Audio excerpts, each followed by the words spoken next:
Hi everyone, welcome to episode 2, Life as a Diabetic, the highs and the lows. I'm George Canyon, your host. It is a pleasure to be here for episode 2. And of course, with everybody and going through COVID right now, I have my whole family home. So you might hear some dogs barking, you might hear some piano playing, our daughter might be playing piano. You just never know what you're going to hear in the background, but we're all at home and we're actually enjoying the family time. Our best goes out to everyone, all the families, all you guys out there. Just stay safe, self-isolate, social distancing, and I'm confident we can get through this, all of us together. Now, we had a big plan for episode 2. We were going to talk tech. I was kind of excited. It was going to be good. But an opportunity came up that just doesn't come around every day for anybody. And I actually got to interview Dave Prowten, the president and CEO of the Juvenile Diabetes Research Foundation. And I thought that opportunity, I have to definitely take advantage of that. And so we're going to change some stuff around. Episode 2 is going to be all about that, all about the Juvenile Diabetes Research Foundation, hearing from Dave. And then the bonus, Dave says, how would you also like to speak to our Chief Science Officer? And I'm like, that would be incredible. That just doesn't happen. And he said, sure. So we're going to get to speak to Sarah Linklater. And that's going to be back to back. I actually got to pre-record because of COVID, as everybody knows, you can't be in the studio together. So I was very lucky. I got to have Dave in Toronto, and we're going to cut to Dave right now and get to hear from Dave, the president and CEO of the JDRF. And then right after that, we'll cut to Sarah in Vancouver, and we'll get to hear from her. It's a fascinating interview, and I'm really excited to have this opportunity. So here we go. This is Dave Prowten, the CEO and president of the Juvenile Diabetes Research Foundation. Good morning, Dave. How are you? Well, George, it's great to see you, and we are definitely social distancing over Skype today. we definitely are. I tell you what, gosh, it's been crazy. Now we've been friends for quite a while, and of course, I'm very honored and blessed to get to be a spokesman for the JDRF when I can and however I can.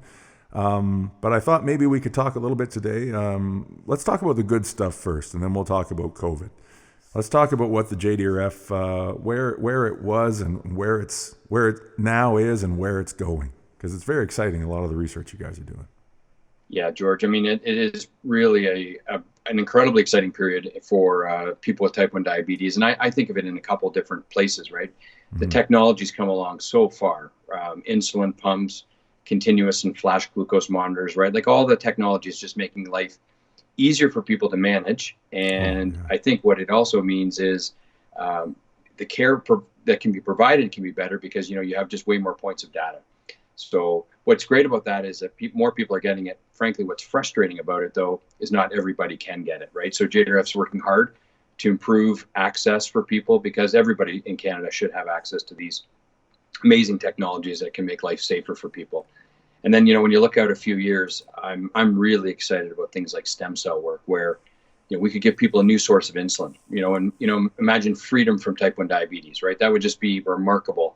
And the fact that it's in clinical trials and some of that's taking place in Canada because we're leaders in that space is really, really special. So let's, the money that's fueling us right now is needed more than ever because we're close to the finish line. Yeah, of course, and I got to hold the, what are we calling it? Is it called the encapsulation device? Is that what That's it, yeah. Yeah, the encapsulation device. And it was, it was just, gosh, only like maybe 2.5 inches, 3 inches. And how, do you know where that's at right now? Because I think that's with Dr. Shapiro up in Edmonton, Alberta, right? Yeah, so he's participating in the trial. And ViaCyte is the company that actually has produced that device. Mm-hmm. They've moved on to a different device that has some, let's call it holes in them, so the blood supply can get in. And they're trying to find the balance between getting a device that will get into the body, get accepted, and not kind of turn into like a sliver and get shut off, right? So, but there's great work on the stem cells. There's great work on the immunology. And right now, actually, we have a great partnership with the federal government. You were part of this, right? Because you've been in Ottawa with us and when we've done the Kids for a Cure Day, and those kids are remarkable. Yeah, unbelievable. Yeah.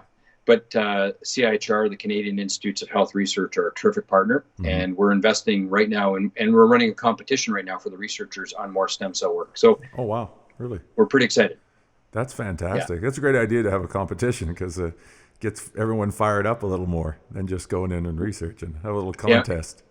Yeah. That's right. Well, what's neat about this one is that actually it's a team competition, so they need to be from multiple institutions and multiple backgrounds, because it's a complex problem, right? Type 1 diabetes isn't just put new cells in and away you go. We've got to tackle the immune system and make sure they survive. So this is about collaboration to move the research forward faster.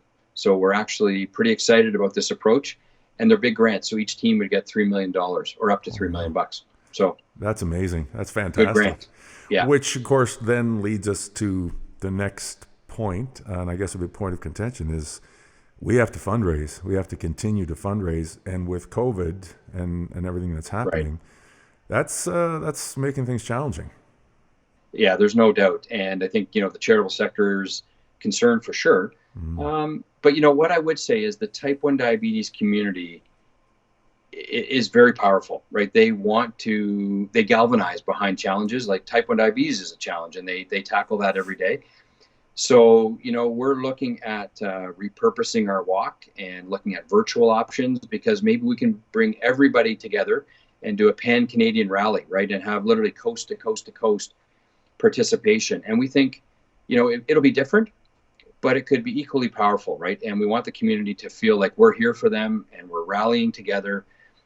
What we're actually doing a lot of, George, right now is providing people with information and reaching out to people, making sure that they know we've got resources on our website, because this is a confusing time, right? And I think an organization like JDRF can really help people feel they can trust us, we can get them good information, and they're not alone, right? Because we're isolating right now. It doesn't mean you have to be alone.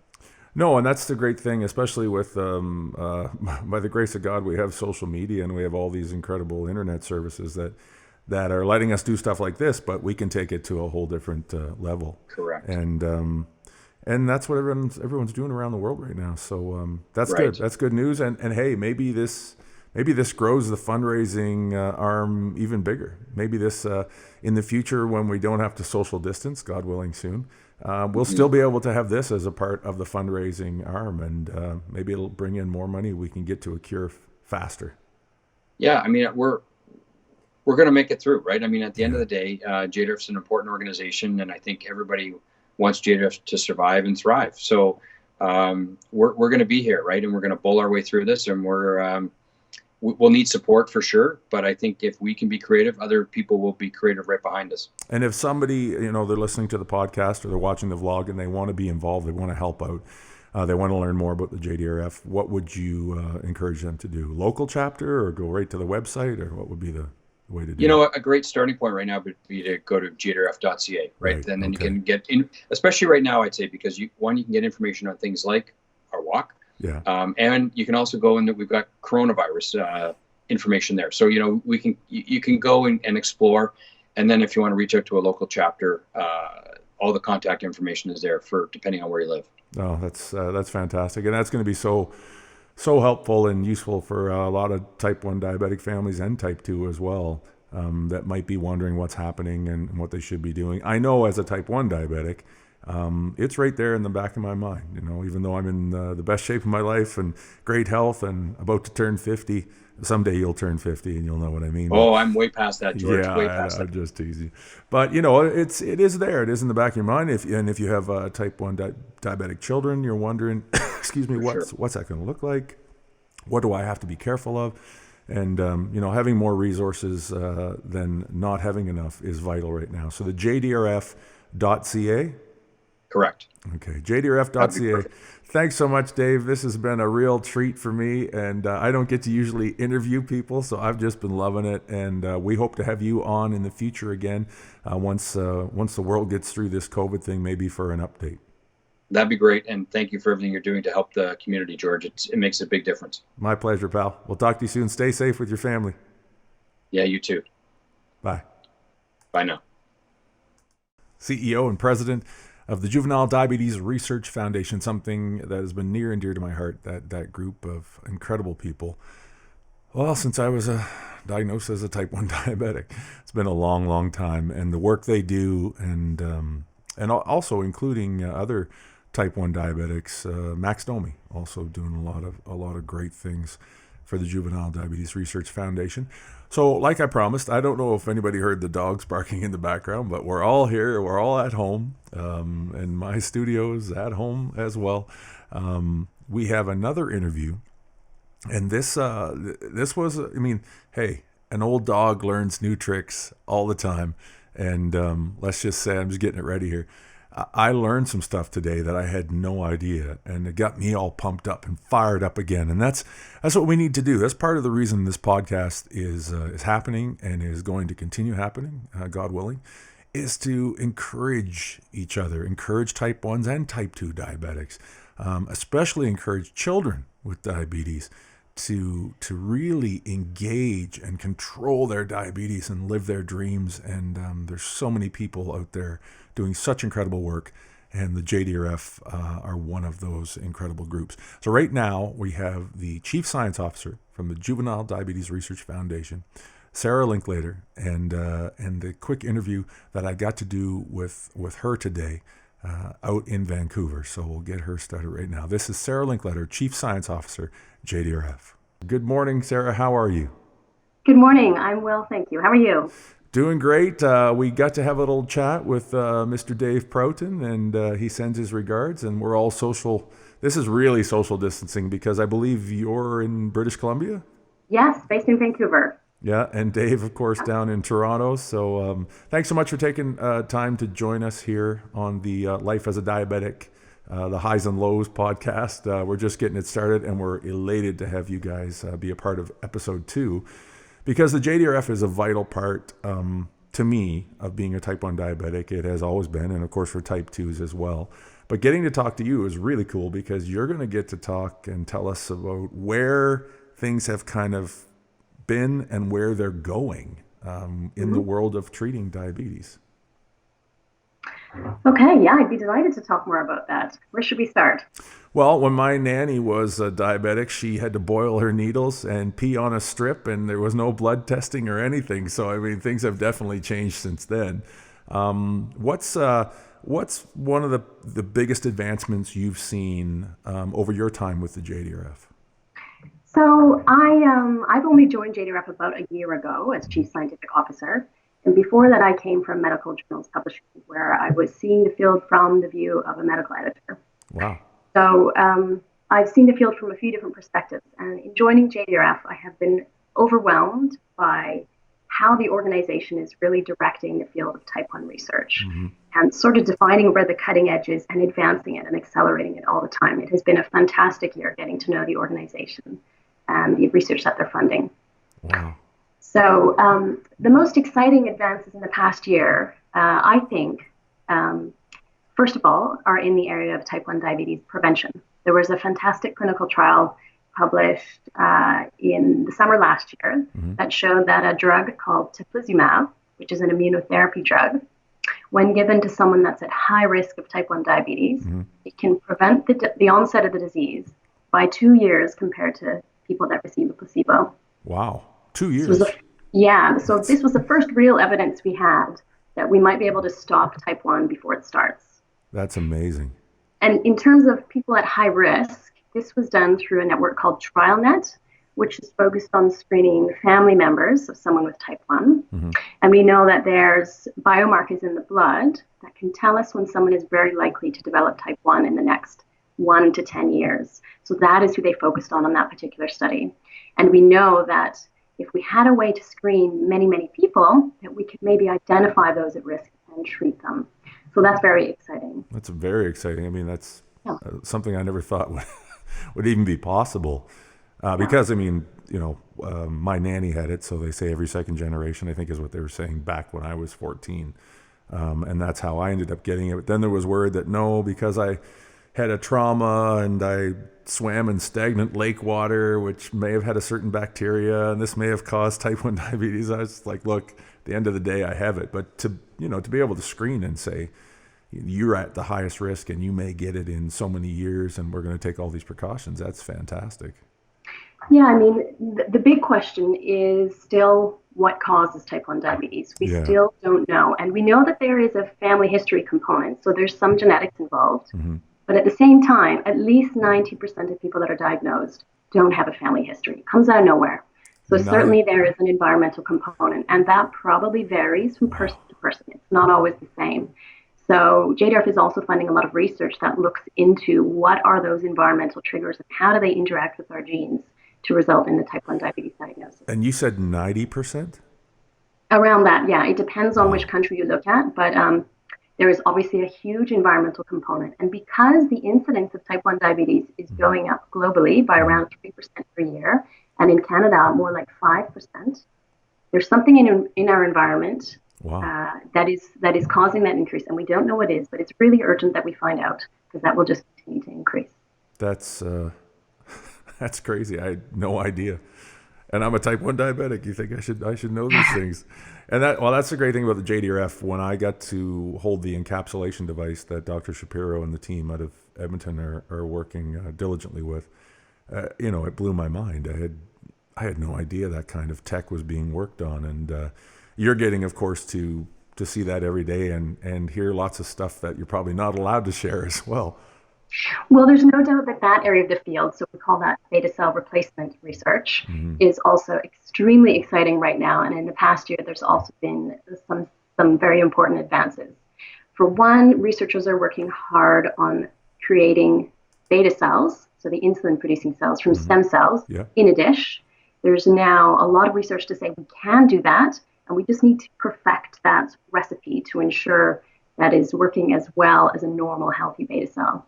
And then in parallel, there are several different clinical trials going on testing either donor-derived islets or these stem cell-derived beta cells in encapsulation devices in people, with some preliminary results that are very promising. So, these advances are happening very fast now, and I think there's a huge amount of promise. And there's also a large commercial investment.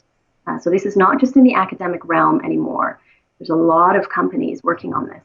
Wow. So really that commercial investment will help to overcome the hurdles that are required to bring this to the clinic. And that's really vital, because I've always thought it was, it wasn't not big corporations getting involved that way. That's fantastic. And of course, I talked to Dave about the fundraising component, and especially with what's happening worldwide with COVID, and kind of taking the fundraising online a bit and having virtual walks and things like that. And this is why it's so vital that we all come together and continue to support the JDRF, because all of these things that are happening, which of course I'm learning about today, on top of what I know from the JDRF, this is very exciting stuff. And I think we're a breath away from a cure. I know I'm kind of a broken record. I keep saying that, but I'm just putting the positive out there. I think we're a breath away. We just got to keep pushing forward. Yeah, certainly this is the time of crisis in the world with COVID-19, and it will be interesting to see how this plays out. We need to learn much more about the effects of COVID-19, specifically in people with type 1 diabetes. Eventually, we hope that this pandemic will subside and quickly, but we need to remain focused on our mission to cure and come up with better treatments for type 1 diabetes, and that will remain what JDRF is setting out to do. And would you recommend people just go to the JDRF.ca and check for COVID updates and things like that? Yeah, so we do have a page dedicated to information on COVID-19 and diabetes. There's very little published evidence, but we are relying on a panel of Canadian endocrinologists and other experts that can provide the best information that we have. We know that there's a huge need for information from people with type 1 and their families and their caregivers. So we are doing our best to provide that information as it becomes available. Well, thank you guys so much for everything you do, and continuing to be there for everyone during this crisis. This is a vital thing for the diabetic community, which unfortunately is quite large. And I'm still shocked at the numbers of type 1s and type 2s, not just at home in Canada, but around the world. Absolutely. You have a great day. Stay safe. Blessings to your family. And we hope we'll have you on in the near future. Maybe after this COVID thing gets through. It'll work out way better when the COVID thing is over. Yeah. Okay. Thank you, Jordan. Thanks, Stay Sarah. safe. Take care. God bless. Bye-bye. Okay. Bye-bye. Oh, Sarah Linklater. I'm always probably saying her name wrong. Chief Scientific Officer for the Juvenile Diabetes Research Foundation. And of course, a big thanks to her. And a big thanks to Dave Prowten, President and CEO of the JDRF here at home in Canada, for all the work they do. Tireless work, and continuing to work even from home right now where they're at. Well, this has been just so incredible for me. I've learned so much on episode 2 of Life as a Diabetic, the highs and the lows. And I promised myself to not create a podcast that would go anywhere over 30 minutes. I know I listen to lots of podcasts. I listen to a whole bunch. I listen to Joe Rogan. And sometimes I don't have any more than 20 minutes to listen. And I want to make sure we get all the information we can jammed into that 20-minute block. And I'm giving myself a 10-minute grace period. But I won't take that grace period today. We're going to keep it at 21 minutes. And thank you all so much for joining me for episode 2. Once again, a big thanks to Dave Prowten and Sarah Linklater. Unbelievable work they're doing and the information that they gave us today. This is Life as a Diabetic, the highs and the lows. I am George Canyon, your host. God bless you and your families, especially during this time. Please be safe. Please practice social distancing and isolation if you have to as well. And we will get through this, not just as a country, but as a world community. God bless, and we'll see you all and talk to you all during episode 3. Remember, this is also on YouTube. It's being videoed as well, not just a podcast. I'm George Cannon, your host. Life as a Diabetic, the highs and the lows.